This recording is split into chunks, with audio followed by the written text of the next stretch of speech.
নায়ক মুন্না খান সে একটা ছবি করছে, এই যে ডাক ওয়াল, সেইটা কিভাবে করলো এই ছবিটাতে আমার মিল আছে এবং আমার কিছু জিনিস তুলে ধরছে, আমার সব কিছু তুলে ধরছে এই ছবিটাতে।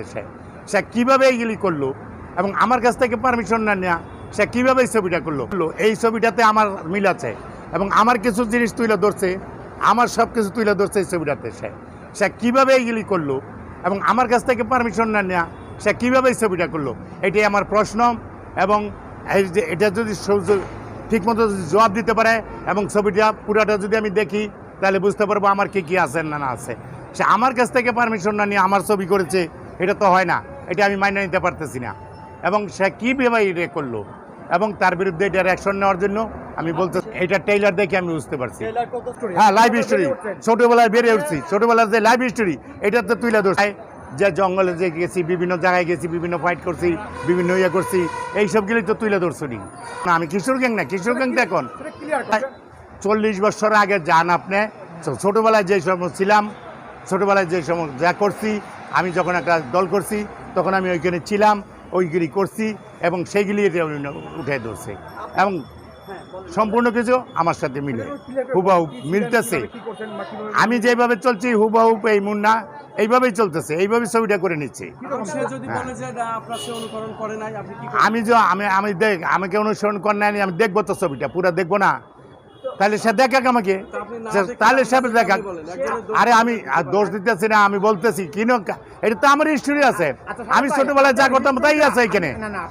লাইফ হিস্টোরি আমার বাড়িতে গেছে, হ্যাঁ, লোক নিয়ে গেছে এবং লোক জানছে এবং আমি কোথায় কিভাবে কি করছি ছোটবেলার হিস্টোরিগুলি সে জানছে।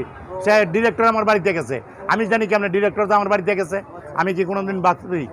হ্যাঁ, তখন আমি শুনছি যে ডিরেক্টর আমার বাড়িতে গেছে, 2টা লোক আর ছিল, 3জন লোক আর ছিল, কোন দিন গেছে সব কিছু আমার কাছে বলছে।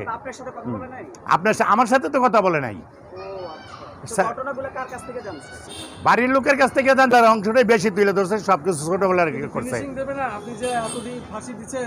না না না না না, এগুলি নাই, এগুলি নাই, এগুলি কিচ্ছুই দেয় নাই, জেলের কোনো কিছুই দেয় তুলে ধরলো গিলি। আমার প্রশ্ন একটা, সেখানেও তুলে ধরলো গিলি, ছোটবেলার জীবনটা তুলে ধরি, যেরকম চলছি, যেরকম বাবা হারছি, বাবা যেরকম করছি, হ্যাঁ, অস্ত্র চালাইছি, যেরকম করছি, সেইগুলি তুলে ধরছে।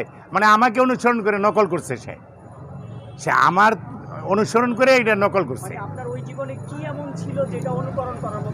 অনুকরণ করার মতো ছিল, আমি ওই জীবনে একটা খারাপ কাজ করেছি, এখন তো ভালো হয়ে গেছি। সন্ত্রাসী ছিলাম না, আমি একটা দল করেছিলাম, এখন তো ভালো হয়ে গেছি। হ্যাঁ, ওই সংগঠন করতে গিয়ে বিভিন্ন জঙ্গলে থাকা হয়েছে, বিভিন্ন ফাইট করতে হয়েছে, বিভিন্ন কিছু করতে হয়েছে। আন্ডারগ্রাউন্ড লাইনে ছিলাম, হ্যাঁ, আন্ডারগ্রাউন্ড লাইনে কি বুঝতেছেন না আপনি বুঝতেছেন তো তখন? হ্যাঁ, পাবলিক তো বুঝবে, পাবলিকও বুঝবে। তো এই যে উনি করছে এটা আমি মাইনে নিতে পারি নাই, এই হিসাবে আমার কথা হইলো আমি ওর নামে কেস করব, আমি হাইকোর্টের মামলা লিড করব। উনি যে আমার সাথে আপোষে না আসে। আপোষটা কেমন, উনি কেন এগুলি করলো? উনি যদি পুরো ছবিটা আমাকে দেখে বলতে পারে যে আপনার এটা করছি, হ্যাঁ, আপনার এখানে আপনার কিছুই নাই এবং আমার সাথে মিল নাই, পুরো ছবিটা দেখবো তো। আমি তো কিছু কিছু ট্রেলার দেখছি, এখন পুরো ছবিটা আমাকে দেখাক। কি ধরনের আপোষ? সেটা তো টাকা পয়সা দিয়ে কোনো আপোষ না, না, টাকা পয়সার আসক না। উনি যদি বলে যে ভাই হয়তো একজন একটা ছবি করতে গিয়া, হ্যাঁ, ছোটোবেলার দিনগুলি উইটে আসছে, এটা তো আপনাকে মেনশন করে বলা হচ্ছে, কিন্তু হুবাহুব আমাকে মিলে যাচ্ছে। আমি যা চলতাম, যেইভাবে করতাম, এইভাবেই মিলে যাচ্ছে এখানে।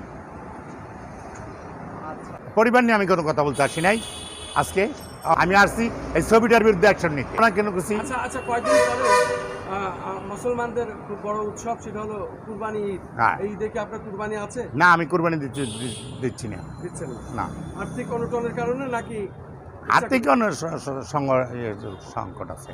আচ্ছা, এই প্রসঙ্গে আমি